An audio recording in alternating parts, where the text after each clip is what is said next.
See, my servant will prosper. He will be highly exalted. But many were amazed when they saw him.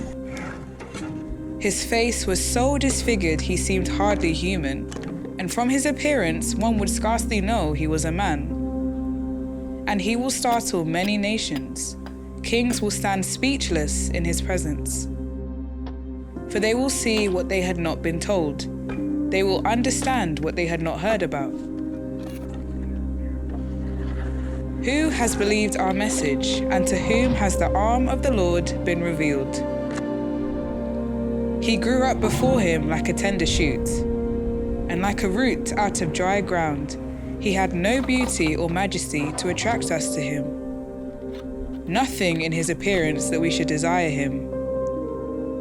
He was despised and rejected by mankind, a man of suffering and familiar with pain, like one from whom people hide their faces.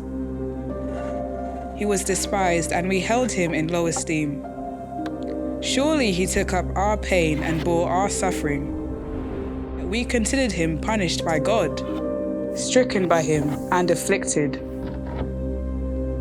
But he was pierced for our transgressions.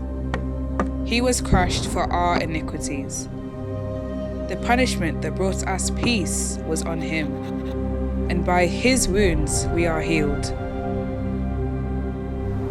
We all like sheep have gone astray. Each of us has turned to our own way, and the Lord has laid on him the iniquity of us all.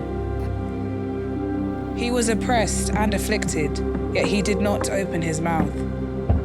He was led like a lamb to the slaughter, and as a sheep before its shearers is silent, so he did not open his mouth. By oppression and judgment he was taken away, yet who of his generation protested? For he was cut off from the land of the living. For the transgression of my people he was punished.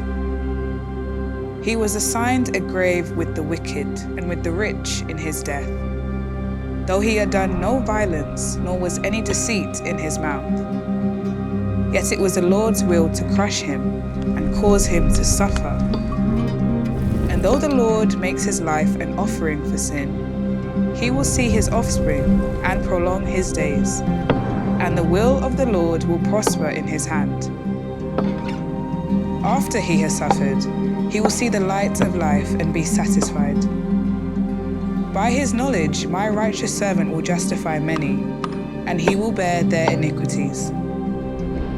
Therefore I will give him a portion among the great, and he will divide the spoils with the strong, because he poured out his life unto death, and was numbered with the transgressors.